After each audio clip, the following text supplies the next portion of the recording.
Hey Donna, just responding to your post on lesson five, assignment five. I mean, really, this is one about self-assessment and self-disclosure. So, sort of interesting discussion on your style.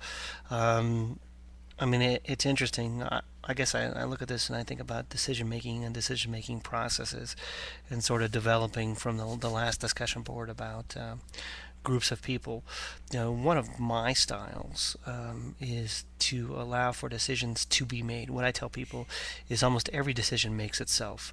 And if you empower your staff in the process, it's amazing how quickly you can come to consensus on ideas.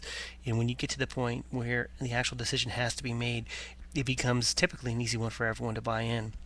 So when I'm the decision maker, for the most part, it's something that's been discussed among the group, and people are working on things together, and they might just come to me and say, "This is what we're going to do," and it's like, "Yeah, absolutely, do it." It's easy to say yes, right? It's easy to say do it when everybody's empowered and they're working on it. So I think when you say that you want your employees to feel like their input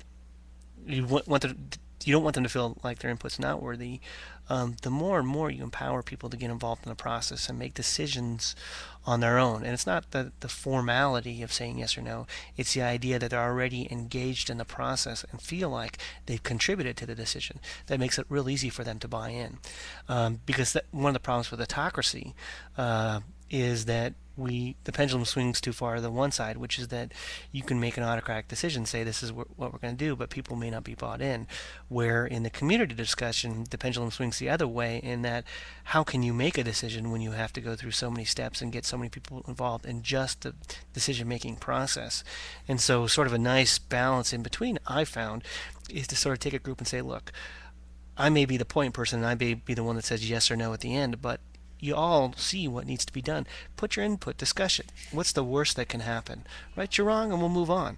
And it's amazing how you can really see a group of people pull things forward and work on things. So, good discussion. I enjoyed your input, and talk to you later.